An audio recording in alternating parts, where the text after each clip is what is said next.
Morning all of you. आज के हम इस वीडियो में पार्ट 4 जिसका नाम है 13 तारीख और शुक्रवार का दिन के बारे में जानेंगे।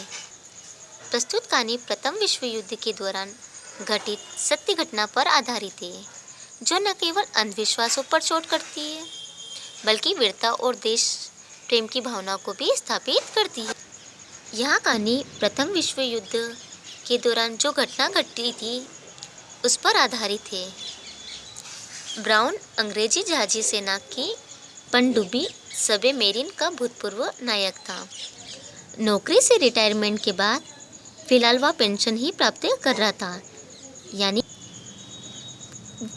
ब्राउन नौकरी से जब रिटायर हो गए तो वहाँ कुछ भी काम नहीं कर रहे थे और उन्हें सिर्फ पेंशन ही मिल रही थी। वह इंग्लैंड के उस भाग में रहता था जहाँ सर्दी अधिक पड़ती थी। दिसंबर का महीना था। ब्राउन अपनी बूढ़ी माँ, पत्नी और 2 बच्चों के साथ एक कमरे की दीवार की तह में लगी हुई सिगड़ी में कोयला झुक कर आग ताप रहा था। अपने और अपने साथियों के कुछ समुद्री अनुभव रोचक ढंग से बच्चों को सुना रहा था। तभी किसी ने दरवाजे पर दस्तक दी। दस्तक यानी आहट दी। जब ब्राउन अपने बच्चों को उनके समुद्री कहानियों के बारे में बता रहे थे, तब किसी ने दरवाजे पर आवाज दी।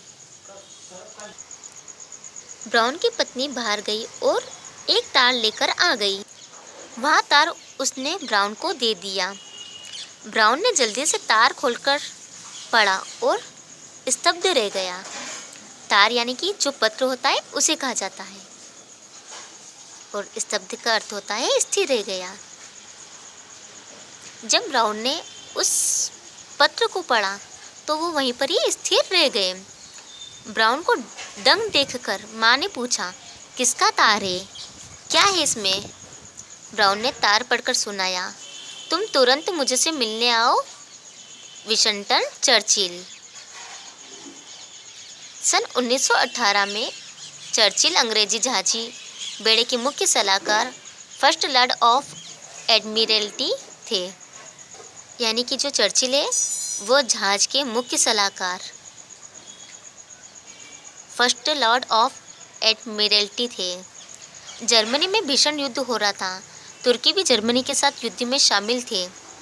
अमेरिका अंग्रेजों के साथ था, परंतु स्वेज नहर के बंद हो जाने के कारण न अमेरिका कुछ कर पा रहा था और न ही इंग्लैंड।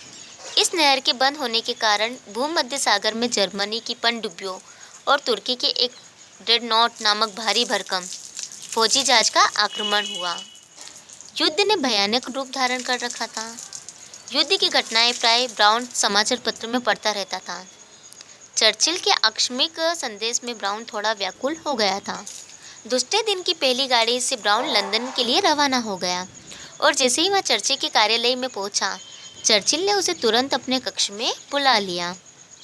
ब्राउन को देखकर चिंता में डूबे जल सेना के प्रधान चर्चिल के मुख पर मुस्कान उभर आई।